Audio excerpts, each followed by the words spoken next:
So now we will see how others app can start our activity to show content they have shared. So basically in many apps you must have seen that there's an option to share content and other apps can receive it. So we'll see how to embed that functionality of feature in an app. First of all, I have defined my activity, full screen activity, which is basically an activity covering the whole screen, as an activity which will receive any shared content.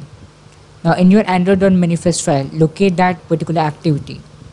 In that you have to specify an intent filter, which is a category on how your app will receive shared content.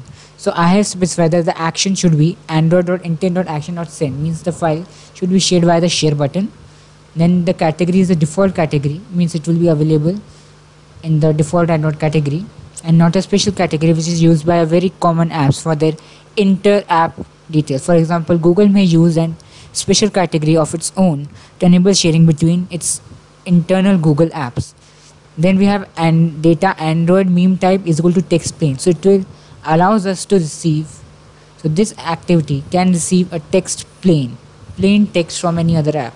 It can also receive an image of any type, that's why I have typed star, otherwise we can also type JPEG, PNG, GIF, etc.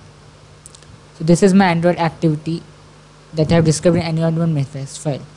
There are many pairs of intent filter that you can define in an Android activity tag in the android.manifest.xml file to specify the different types of content your android.manifest.xml can allow or your activity can receive. Then I have created a view which allows me to actually show the shared content. This is a very simple example, but you may be developing a social networking app which will not only take the view and display it, but it may also enable sharing and other things the user wants. So here I just get a reference to the image view and then I finally get the intent. You may also call URI data is equal to intent.getData for other advanced complex functions, and then you can execute many complex functions by getting this data.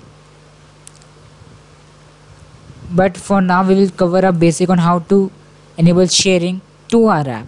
So basically we will check the type of intent by calling intent.getType, and then we will chain it, call another method on this intent.getType, and we will see .index of image. So we'll see whether this image slash parameter is there in the intent or not. This will tell us whether the sharing is of photo sharing type or not. And if it is not equal to -1, means if the intent.getType has image, means that if image is being shared, then you'll get the URI, that's the path of the image being shared. Remember, in Android, whenever you are sharing any data, especially in terms of files or images, Android does not share the raw data unless it has been specifically programmed to do so. It usually app developers share the URI or the images of the app, rather the locations of the images as URIs. So first you will get the URI by passing intent.getPassable extra intent.extraString. This is a predefined constant which can be passed as an argument to get the URI of the image. Then we will use the image view reference and then call setImageURI method onto it, pass this image URI as a reference, and then finally our app will display the image being shared. Else, if intent.getType equals text plain, means a text has been shared to our app, I will simply programming it to make a toast of that text, and then we create a new intent.